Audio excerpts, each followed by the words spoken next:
হাতে মাত্র একদিনের ছুটিতেই হঠাৎ করে ঘুরে আসলাম দীঘা। এবার আমরা ফুল ফ্যামিলি মানে বাবা মা সবাই মিলেই গিয়েছিলাম দীঘাতে। দীঘা পৌঁছে প্রথম দিন সন্ধ্যাবেলায় চলে গেলাম দীঘা জগন্নাথ ধামে। এর আগের ভিডিওতে আমি এই জগন্নাথ ধাম রাস্তা থেকে দেখিয়েছিলাম, কিন্তু সেবার জগন্নাথ ধামে আমার যাওয়া হয়নি। আমি বলেছিলাম যে পরের বার দীঘা আসলে সেবার অবশ্যই আসবো, জগন্নাথ ধামটা দেখাবো ভিডিওর মাধ্যমে। সন্ধে হতে আলো জ্বলে উঠেছে দীঘা সৈকত শহরের। লাইন মোটামুটি ফাঁকাই ছিল, আমরা বেশ তাড়াতাড়ি ঢুকে গেলাম মন্দিরের মধ্যে। মন্দিরের মধ্যে কিন্তু সেলফি স্টিক, ড্রোন, ডিএসএলআর এইসব কোনো কিছু অ্যালাউ নেই। মন্দিরের মধ্যে শুধুমাত্র মোবাইল ক্যামেরাটাই অ্যালাউ আছে।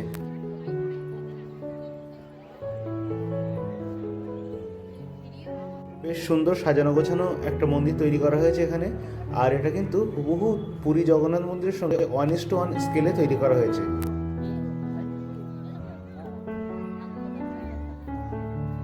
One is to one scale বলতে পুরী জগন্নাথ মন্দির দৈর্ঘ্য, প্রস্থ, আয়তন, উচ্চতায় ঠিক যতটা, এই দীঘা জগন্নাথ মন্দির ঠিক সেই রকম মাপেরই বানানো হয়েছে।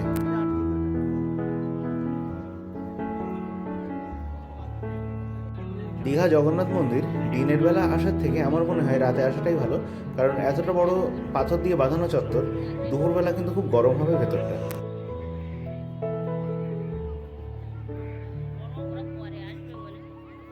দীঘা জগন্নাথ মন্দির পরিচালনার দায়িত্বে আছে ISKCON Mayapur.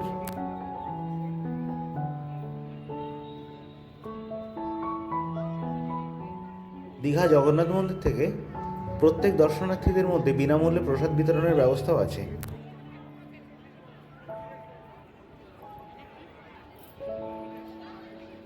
Yellow basalt stone দিয়ে তৈরি পুরো মন্দিরটা, আর এই মন্দির নির্মাণ করেছে লার্সেন অ্যান্ড টুব্রো বা L&T।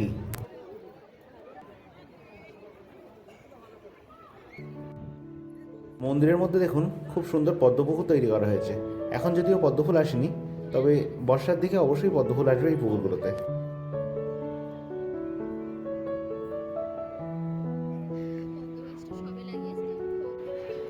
মন্দিরের মধ্যেটা ছবি নেওয়া বারণ আছে, তাই আমি মন্দিরের মধ্যেটা কিন্তু সেভাবে ভিডিও করতে পারিনি।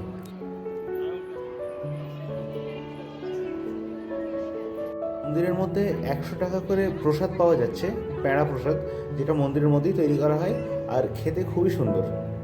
আপনারা যারা দীঘা জগন্নাথ মন্দির যাবেন তারা অবশ্যই দীঘা জগন্নাথ মন্দিরের প্যাঁড়া প্রসাদ সংগ্রহ করবেন।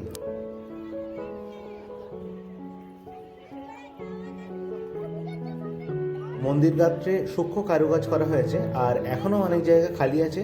এগুলো আস্তে আস্তে বিভিন্ন রকম সূক্ষ্ম নকশা বা কারুকাজ দিয়ে ভর্তি করা হবে।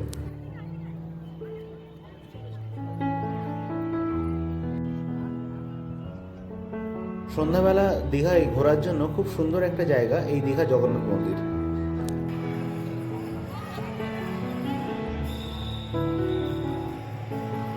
আমরা সামনের মন্দিরগুলো দেখার পর একদম শেষের মেন মন্দিরে ঢুকে পড়লাম।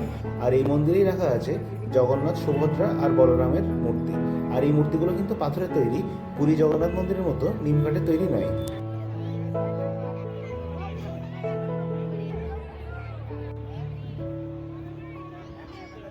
জগন্নাথদেব দর্শন করে আর আমরা প্রসাদ নিয়ে নিলাম।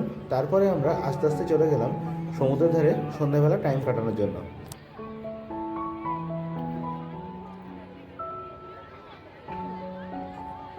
ওয়ার্ল্ড ফ্রম ড্রোনের দীঘা স্পেশাল সিরিজের ফার্স্ট এপিসোড আপনাদের কেমন লাগলো অবশ্যই কমেন্টে জানাবেন। ভিডিওটা ভালো লেগে থাকলে লাইক, কমেন্ট, শেয়ার অবশ্যই করবেন। আর ভিডিওটা বেশি লম্বা করছি না, সবার কাছ থেকে বিদায় নিয়ে ভিডিওটা এখানেই শেষ করছি। টাটা।